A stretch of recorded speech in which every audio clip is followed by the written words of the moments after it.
En el nombre del Padre, y del Hijo, y del Espíritu Santo. Amén. Amén. Vamos a cerrar los ojos y a pedirle al Espíritu Santo que nos bendiga y nos acompañe en esta mañana.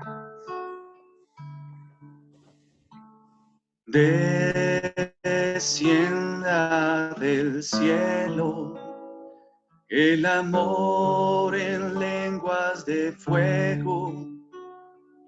Descienda a la tierra el amor del Señor.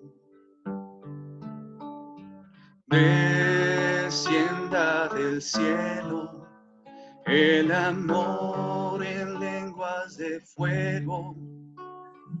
Descienda a la tierra el amor del Señor. Ven Espíritu Santo a renovar este mundo. Ven, sana mi alma, entra y en lo más profundo. Ven Espíritu Santo, haz de mi vida otra canción. Sana mi alma de aquello que dañe mi corazón.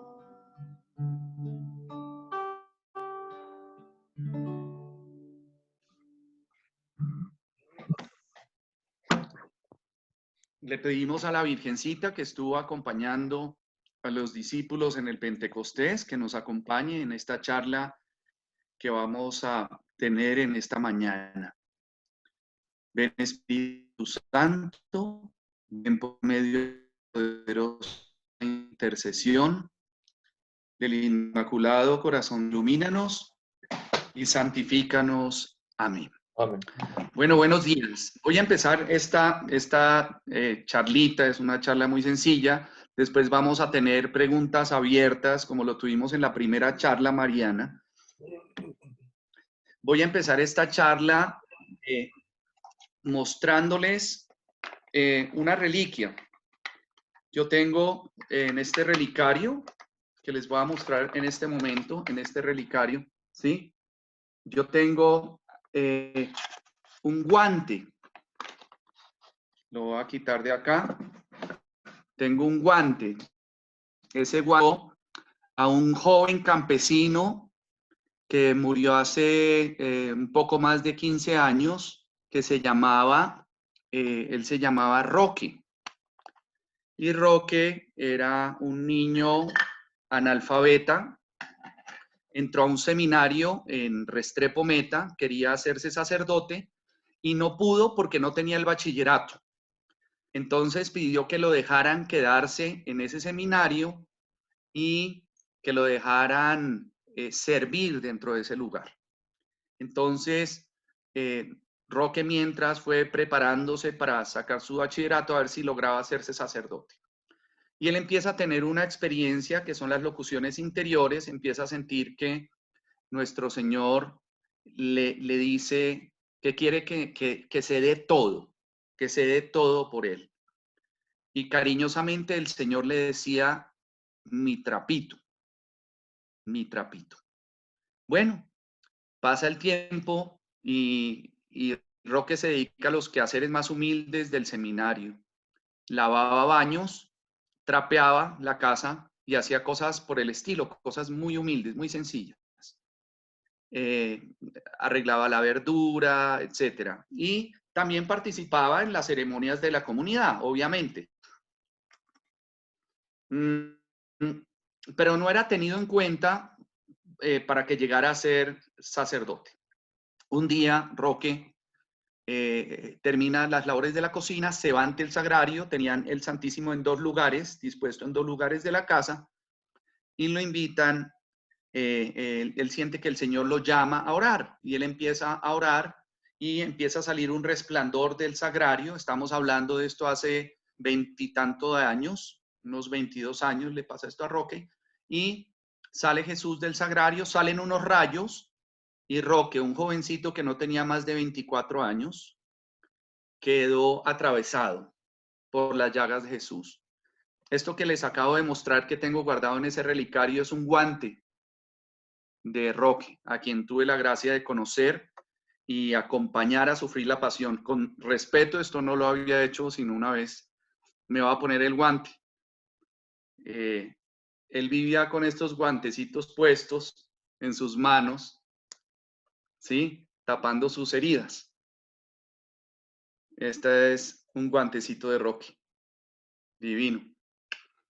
Y la anécdota con este guante es muy bonita, porque Tomás Romero y yo fuimos a visitar la tumba de Roque y yo me arrodillé ante la tumba y le dije a Roque, yo le tenía mucho cariño y le tomaba mucho del pelo, y le dije, oiga Roque, no hay derecho que usted no me haya regalado nada suyo, ni siquiera un guante. Le dije a Roque en su tumba. Y 2 meses después de esto, voy a visitar la comunidad de nuevo y el director de la comunidad nos dice, oiga, venga, acompáñenos que le tenemos que entregar una cosa. Roque le dejó esto y me entregaron el guantecito de este santo, de este místico. Roque era un muchachito sencillo, pero se desangró literalmente por Dios. Y es ese misterio que han vivido en nuestra iglesia muchas veces los místicos, los santos y los mártires, que han derramado su sangre por nuestro Señor. Lo han dado todo, ¿sí? Incluyendo, obviamente, su sangre. Yo quisiera, empezando entonces este programa de esta mañana, que la verdad, aquí entre nos, se unan 5 o se unan 100, es uno de mis momentos más ricos de las charlas, porque para mí es vivencial, es muy rico eso. Quisiera darle gracias a Dios por esas experiencias místicas, esas experiencias misteriosas de amor suyo que tanto han marcado la historia, ¿no? Hay una mística también que me encanta que se llama Santa Gema Galgani. Ustedes me habrán escuchado ese nombre alguna vez. Santa Gema era una niña, los pasionistas se la atribuyen como propia, pero ella no fue religiosa. Ella trató de entrar al convento varias veces y no la dejaron. Y ella fue una niña muy sufrida y muy sola. Ella tenía un mueblecito en el comedor de su casa, donde había un Cristo, hagan de cuenta este Cristo, ella abría el mueble y Jesús le hablaba. Y ella era una niña que se conmovía mucho con el dolor de Jesús. Ella veía a su ángel de la guarda, veía escenas, capítulos de la pasión de Jesús, quedaba con unos dolores de cabeza fuertísimos, después le daba una fiebre altísima, así duró muchas veces enferma. La trataron los médicos e incluso creían que estaba loca o que era esquizofrénica. En esa época la psiquiatría no es lo que es hoy y una vez trataron de hacerle exámenes demasiado invasivos, pero pues el Señor no lo permitió. Y Gema empezó a tener visiones del cielo. Ella veía el cielo, veía el purgatorio y en algunas oportunidades el infierno. Ella empieza a tener muchos dolores físicos y empezó a tener un desierto espiritual muy grande. Es una santa que tiene esas dos características, que es la pasión de Jesús, es una santa que vive la pasión de Jesús y vive un constante desierto espiritual. Ella no sentía nada. Esto es un misterio. Ella es una mística, sufre la pasión de Jesús, tiene las llagas de Jesús, pero no siente a Dios. Vive en un constante desierto. Eso es un misterio demasiado grande porque ella siente todo el tiempo un vacío. Les voy a mostrar una foto, una foto original de Santa Gema. Esta es Santa Gema Galgani. A ver si la alcanzan a ver ahí. Tiene unos ojos preciosos. ¿Sí? Esa era Santa Gema Galgani. Y Santa Gema tiene una característica increíble también, y es que ella no solo sufre la pasión, los jueves se empieza a enfermar mucho, los viernes queda en el piso tendida, muere físicamente. Esto está buena como para Juanpa. El corazón le deja de latir, no le funciona el corazón. Entonces llaman a la gente del pueblo porque van a hacerle el funeral, ¿sí? A Santa Gema, a Gema, que era pues, una niña incluso maltratada porque algunos decían esta vez era hasta bruja. Y Gema, al tercer día de haber muerto, volvió a latirle el corazón. Y esto le pasó en constantes ocasiones hasta que llega a su muerte. Entonces es una vidente que sufre la pasión de Jesús, muere físicamente, su corazón deja de latir y al tercer día el corazón deja de latir. ¿Vale? Como ella están también los otros místicos que en carne propia sufrieron la pasión de Cristo. ¿Por qué la sufrían? Cuando yo tuve la gracia de conocer a Roque y hablar con él, yo le decía a Rockefeller, ¿sí? Le decía, usted es el tipo más rico de la humanidad. Le decía, un hombre demasiado rico porque es muy bendecido. Y yo le decía, ¿usted por qué sufre todo esto? Y él decía, por la iglesia, por la iglesia. El Señor me pide que ore por los sacerdotes, por las religiosas, por los consagrados, por la iglesia. O sea, es la entrega de las almas por la iglesia, lo que vive Roque. San Pablo dice en una de sus cartas, yo les puedo mandar después las referencias de las citas, dice, completo en mi cuerpo lo que hace falta para completar la pasión de Cristo por su iglesia, por su cuerpo místico que es la iglesia. Entonces, desde ese tiempo, San Pablo nos está invitando a que ese machucón que te pegaste, ese estrellón en el carro, esa jartera de que te terminó la novia, ese tenerle paciencia a tus seres queridos, especialmente a los más cercanos, ese callarte algo para no explotar, para no hacerle daño al otro, dice, todo ofrézcanlo por el bien de la iglesia. Ofrézcanse por el bien de la iglesia. Ese es el gran regalo o don que nos pide San Pablo que hagamos para completar la pasión de Cristo. Y ese completar no quiere decir que haya sido incompleta. A Jesús no le cabía un solo golpe más. No le cabía una herida más. Pero ese completar se refiere a eso, a que el cuerpo místico de la iglesia tiene que pasar por los sufrimientos de Dios. Aquí viene una de las profecías de una mística ortodoxa actual, contemporánea, que se llama Basula Ridem. Basula dice que la iglesia tiene que pasar por el mismo vía crucis que Jesús, tiene que ser crucificada, la iglesia católica tiene que ser crucificada, tiene que morir en la cruz y tiene que resucitar. Este es un misterio místico, misterio viene de místico, este es un misterio muy profundo que nos habla del padecimiento de la iglesia actual. Nosotros vemos a la iglesia hoy y vemos el sufrimiento, las persecuciones, que queman los templos, que torturan a los sacerdotes. Vemos la iglesia perseguida en la India, en Asia, en la China, en Norcorea, en África. Vemos mártires, vemos sacerdotes maltratados y a eso se refieren estas experiencias, a que la iglesia tiene que pasar por toda esa persecución, pero también se refiere a que la iglesia tiene que ser perseguida desde adentro, que hay lobos disfrazados de ovejas, que hay sacerdotes que no viven con piedad.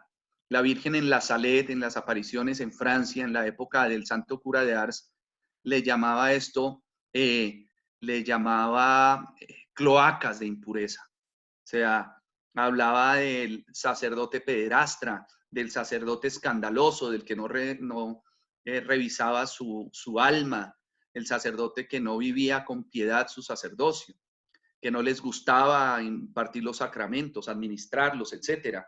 los sacerdotes que se enriquecían, etcétera.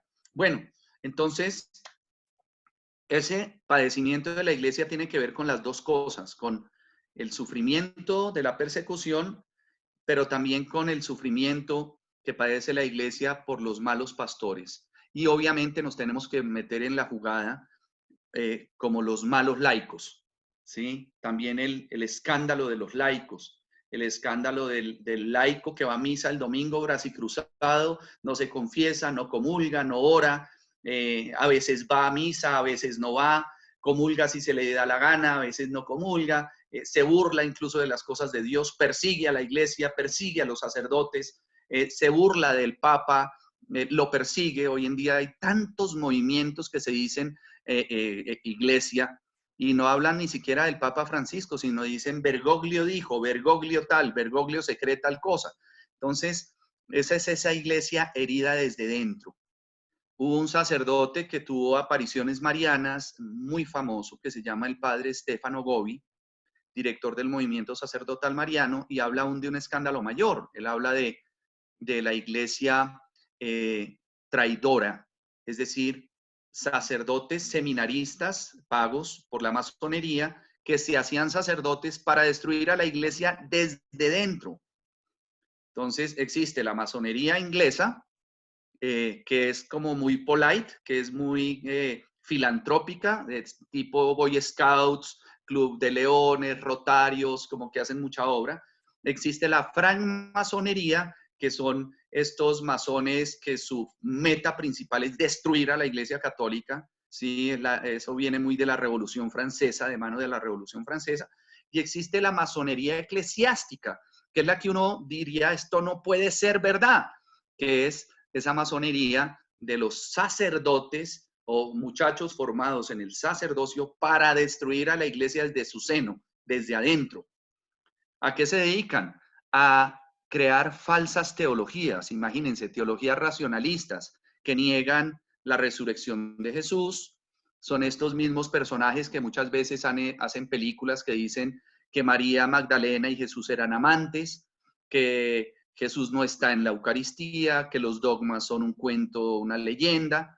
Y estas teologías racionalistas se han sembrado en el mundo entero y fueron el gran dolor de cabeza de todos los papas del Concilio Vaticano para adelante.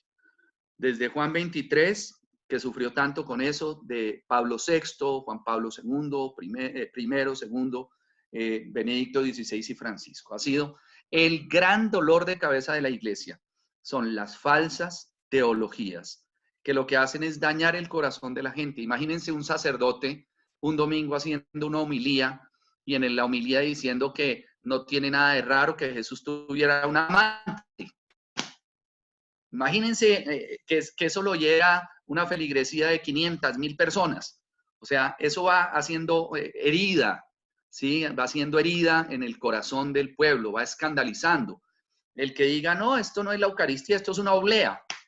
Eso aquí no pasa nada, ¿sí? La Virgen no era virgen, San José y la Virgen tenían relaciones.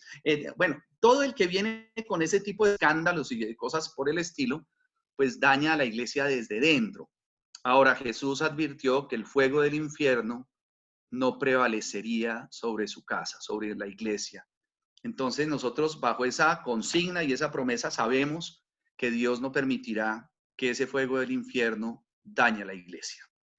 ¿Qué tenemos que hacer nosotros? Formarnos bien en nuestra fe, porque algunas personas a veces creyéndose formadas en su fe terminan persiguiendo a la iglesia, persiguiendo las manifestaciones del Espíritu Santo, persiguiendo las cosas que Dios mismo nos ha regalado, ¿sí? Por ejemplo, les voy a poner un ejemplo. Conocemos a Monseñor Eduardo Chávez, algunos de ustedes han oído hablar de él, es el encargado del proceso de canonización de San Juan Diego, el vidente de Guadalupe. Y él es un historiador y un teólogo y un mariólogo espectacular. He tenido la gracia de conocerlo de cerca, de ser amigo de él. Y Monseñor Chávez dice que el peor enemigo que tuvo en el proceso de la canonización de San Juan Diego fue un canónigo de la catedral, de la basílica, un sacerdote que negaba la existencia de San Juan Diego y que negaba la razón sobrenatural de ser de la Virgen de Guadalupe, es decir, que fue alguien que metió la mano ahí. Imagínense, o sea, si es un ateo, si es un enemigo de la iglesia, si es un racionalista, un filósofo, que está atacando, uno dice, bueno, sí, pero era un canónigo de la catedral, un historiador, un sacerdote, quien estaba negando la existencia de San Juan Diego y el milagro de Guadalupe.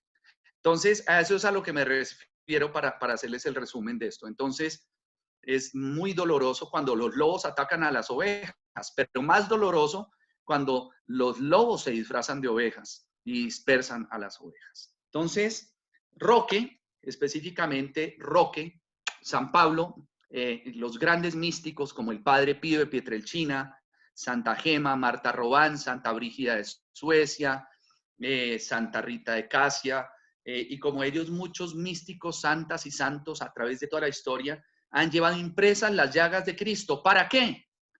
Para convertirse en nuevos Cristos. Yo no sé si ustedes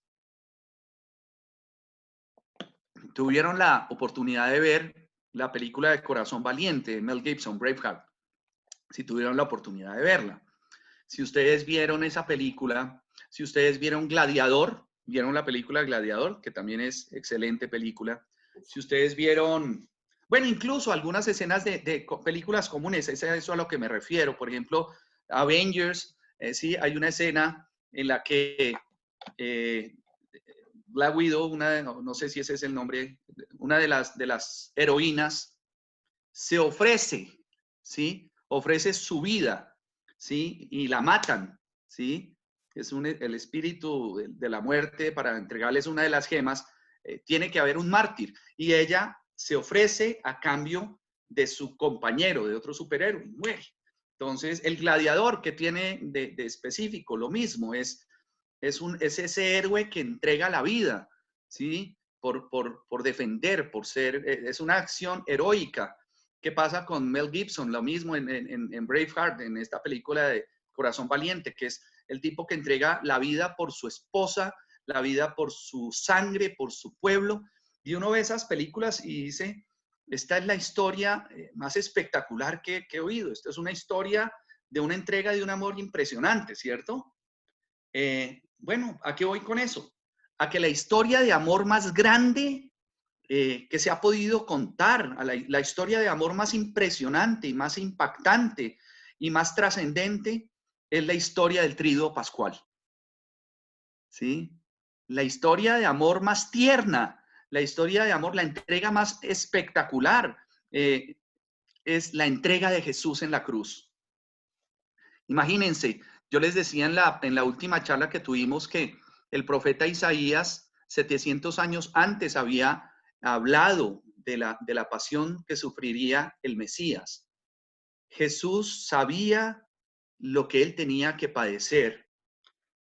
Y la película de la Pasión de Cristo de Mel Gibson es una película muy fuerte, muy importante, hay que verla, pero tal vez la escena más fuerte de contenido, más impresionante, más impactante, que más bien nos puede hacer es verlo cuando se detiene y besa el madero de la cruz. No sé si ustedes han visto esa escena en la que él coge la cruz en sus manos y besa la cruz. Esa escena es absolutamente impactante, que es la entrega de Cristo por nosotros. Ahí estaba besando a Nico, a Sofi, a Tomás, a Lina, a José, a mí. Estaba besándonos a cada uno. Estaba besando la vida de cada uno de nosotros. Estaba besando a la iglesia. Estaba besando su sufrimiento. Estaba diciendo, voy a darlo todo. ¿Sí? Y otra escena impactante, además de la flagelación, es la escena en la que se encuentra con la Virgen María y le dice a la Virgen, mira mamá, cómo hago nuevas todas las cosas. Ana Catalina Emmerich, que también sufrió la pasión de Jesús, Ana Catalina nos cuenta acerca de ese momento. y por eso Mel Gibson quiso meter esa parte en el Vía Crucis, ¿sí? En la vía dolorosa hacia el Gólgota, el momento en el que se encuentra la Virgen con su hijo y él le dice, mira cómo hago nuevas todas las cosas. La historia de amor más espectacular de todas ha sido cómo Jesús hacía nuevas todas las cosas con su sufrimiento, con su dolor. Algunos jovencitos cuando empiezan sus relaciones, sus noviazgos, le dicen a la novia, es que yo te amo, es que tú eres mi vida, es que eres la niña de mis ojos, sin ti yo no puedo vivir, no puedo respirar, siento polillas en la barriga, siento maripositas, siento no sé qué. Listo, muy válido, muy bonito.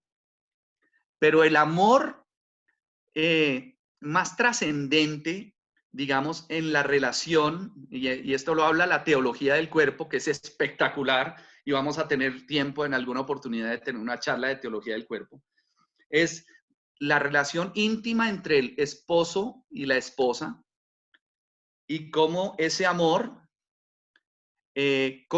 concibe vida. La mujer se hace procreadora con el creador.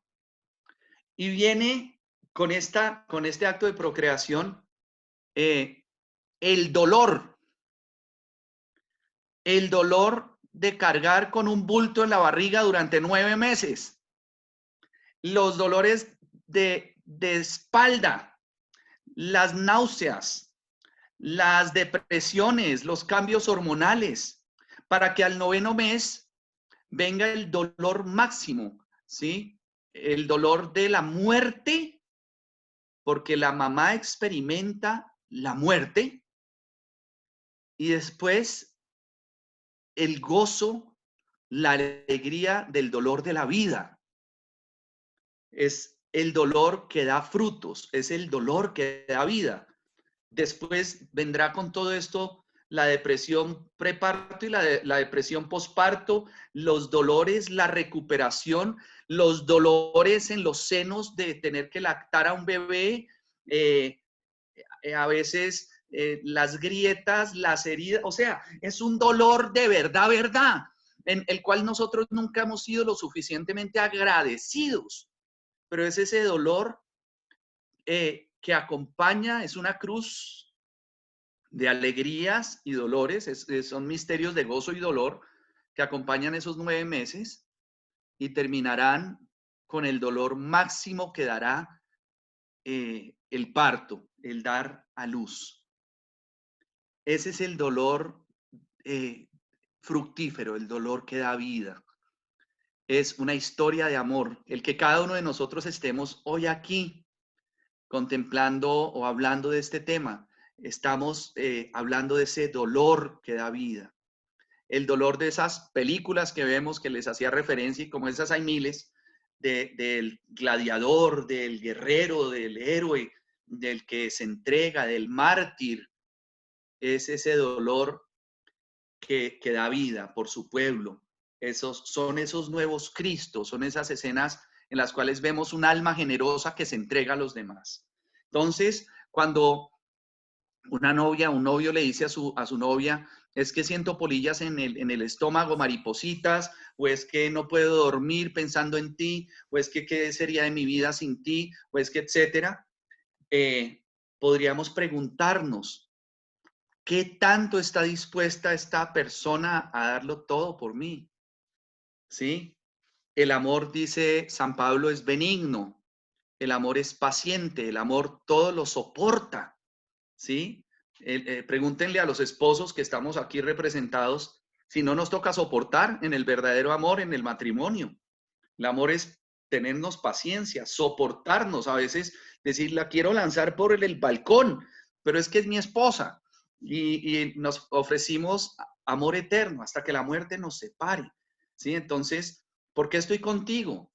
Porque no todos son gozosos, también hay dolorosos y también habrá gloriosos. Ese es el gran misterio del amor, ¿sí? El amor verdadero en esa historia de amor. Y para saber si nosotros verdaderamente estamos amando, el amor verdadero se desgasta. Se desgasta. El amor verdadero se entrega. El amor verdadero se sacrifica. El amor, ahí viene la figura del papá. El papá que trabaja para que sus hijos estudien. El papá que trabaja para que sus hijos puedan tener una prepagada, la salud. El papá que trabaja hasta para que su hijo tenga un celular. El papá que trabaja y lo da todo, que trasnocha, que se preocupa, que está pensando en el porvenir de sus hijos. Ese es un amor que se desgasta, ¿sí? Por los suyos. Es un amor que sirve. Madre Teresa de Calcuta decía que el peor enemigo del alma, el pecado más grande que existía era el egoísmo. El egoísmo. El que solo piensa en sí mismo. El que piensa en su placer, en su bienestar, en estar bien, pero se olvida de los demás. En cambio, cuando nosotros amamos verdaderamente, pues lo damos todo, lo damos todo. Esta historia de amor que celebramos en estos 3 días nos habla de lo que es darse. La última cena no consistió en que Jesús se encerrara solo a comer. Tomad y comed todos de él. Es un acto de generosidad. En estas semanas que no hemos podido comulgar, al fin lo estamos entendiendo. La Eucaristía no es una cosa que yo me merezco. La Eucaristía es un don de Dios, es un regalo de Dios, ¿sí? Un regalo generoso de Dios. No es que a mí me la tienen que dar, no, es un regalo generoso, completamente generoso de Dios. Dios se nos entrega, Dios se nos da, Dios se dona, se regala para que nos alimentemos de Él. Yo quiero invitarlos en este momento a que miren sus celulares, ¿sí? Se metan en su semana virtual, en la semana virtual. La iglesia ha tenido una imagen litúrgica muy interesante, muy bonita, y es la escena que les acabo de enviar, es una imagen de un animal, de un pelícano que se está arrancando las plumas del pecho. ¿Ya les llegó la imagen? ¿La están viendo? Sí, ya. Ok. Sí, señor. Está arrancando las plumas del pecho y se hace sangrar. ¿Se hace sangrar para qué?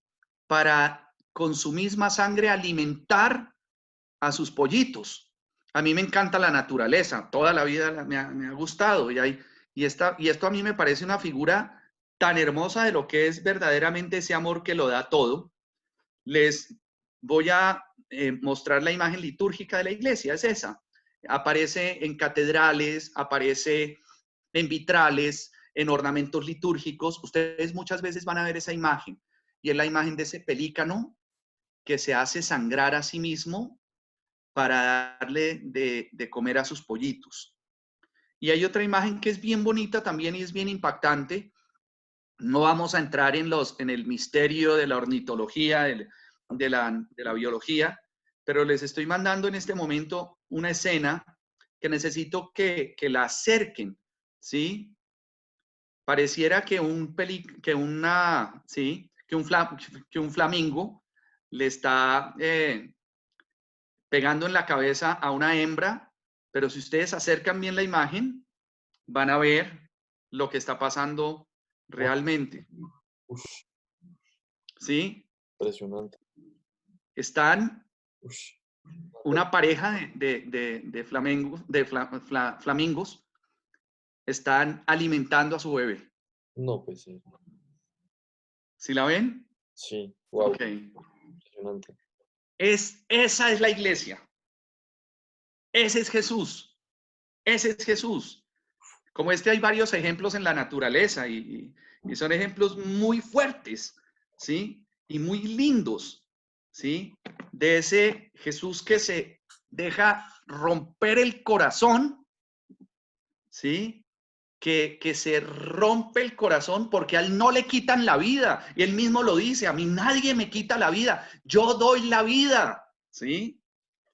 Y él se deja quitar la vida para que con su sangre nosotros tengamos vida eterna.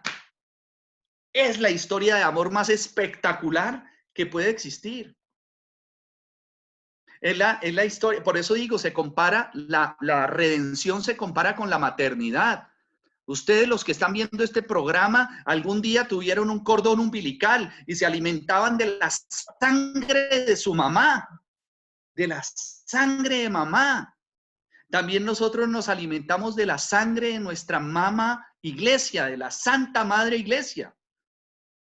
Es ese cordón umbilical que nos ha unido gracias a la redención, al sufrimiento de nuestro Señor. Esa sangre que nuestro Señor derramó para que nosotros tengamos vida en abundancia. Díganme si esto no es la historia de amor, de ternura y de valentía más grande que ha existido. Impresionante. Es impresionante. Una locura. Esa es la iglesia. Y esa es esta historia del que se desgasta, del que se entrega, del que sufre.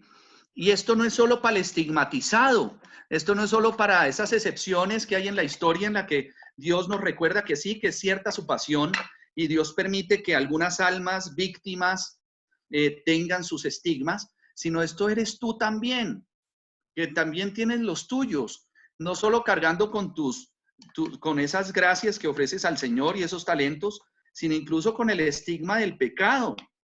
Algunas almas tienen la gracia, la fortuna de morir mártires. San Antonio de Padua cuenta la biografía que él le pedía al Señor la gracia del martirio, quería morir mártir. Y dijo, pucha, a mí me dicen que me va a morir mártir y salgo corriendo a perderme, ¿sí? Si a mí me dicen, no, Señor, camine, vamos para Jerusalén, que es que mañana es la última cena y pasado mañana lo van a martirizar. ¿Quién no haría la que hizo Pedro?